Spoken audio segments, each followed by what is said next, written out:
सवाल है, एक धारा की चाल 6 किलोमीटर पर आवर है। एक नाव धारा के अनुकूल 56 किलोमीटर की दूरी और धारा के प्रतिकूल 39 किलोमीटर की दूरी 7 घंटे में तय करती है। स्थिर जल में नाव की चाल क्या है? बोलो। ये टोटल 7 घंटे लगते हैं उसको, टोटल 7 घंटे लगते हैं। 56 किलोमीटर तो अनुकूल यानी कि धारा के साथ जाने में, और 39 किलोमीटर प्रतिकूल यानी कि धारा के विपरीत अपोजिट आने में, और उसमें धारा की स्पीड आपसे।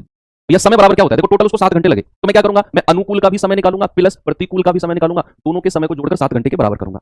तो अगर उसने अनुकूल, अगर उसने डाउन स्ट्रीम 56 किलोमीटर गया तो समय बराबर क्या होता है? दूरी बटा चाल। तो दूरी कितनी है अनुकूल की? 56 किलोमीटर। और अनुकूल में चाल क्या होती है? बी प्लस डब्ल्यू होती है ना भैया, बी प्लस डब्ल्यू। और धारा की चाल हमें 6 दी हुई है, क्या आ जाएगा? बी प्लस 6 प्लस प्रतिकूल दूरी है 39, समय क्या होता है? दूरी बटा चाल, और चाल कितनी हो जाएगी? B minus W, that is B minus 6। और टोटल कितना समय लगा है? 7 घंटे। आपसे कह रहा नाव की चाल, स्थिर जल में नाव की चाल, यानी कि आपसे बी की वैल्यू पूछ। सबसे बेस्ट ऑप्शन है ऑप्शन, ऑप्शन से उठाकर बी की वैल्यू को यहां रखो, जिससे भी 7 के बराबर आ जाए, वही हमारा आंसर। नहीं तो यहां क्वाड्रेटिक की इक्वेशन में फंसना पड़ेगा, कोई फायदा नहीं है। अगर मैं 7 रखता हूं, देखो ऑप्शन भी ऐसे चूज करना है। सामने देखो भाई साहब, व्हाइट शर्ट, व्हाइट तो मेरी, हां ब्लैक टी शर्ट, सामने देखो।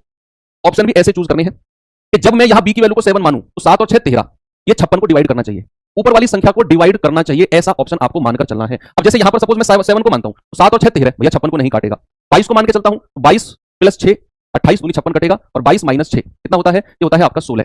लेकिन 16 39 को नहीं काटेगा, प्रॉपर पूरी तरीके से काटना चाहिए। क्यों भाई रेड टी शर्ट? आपसे सही बात है ना कि आप ऑप्शन से ऐसी कोई वैल्यू यहां रखोगे बी की कि ये माइनस होकर जो मिलेगा तो ये प्लस होकर मिलेगा, ऊपर वाली संख्या को प्रॉपर तरीके से काटा पीटी होनी चाहिए। तो यहां तो ये ऑप्शन नहीं बना 22 भी।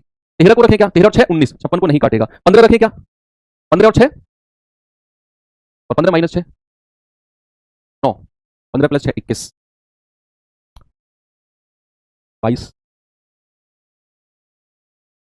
अगर मैं करते हैं 56 बटा 15 और 6 21 प्लस 39 बटा 15 में से 6 गया 9, ठीक है। 7 या 21, 7 या 2 56, 3 या 9, 13 या 39। देखो अब बेस बराबर हो गया, ऊपर वाली संख्या को आप जोड़ सकते हो। 13 और 8 21 बटा बेस बराबर है 3, 3 7 क्या 7 मिल गया हमें जो चाहिए था? हाँ, तो फिर ऑप्शन नंबर डी हमारा सही हो जाएगा।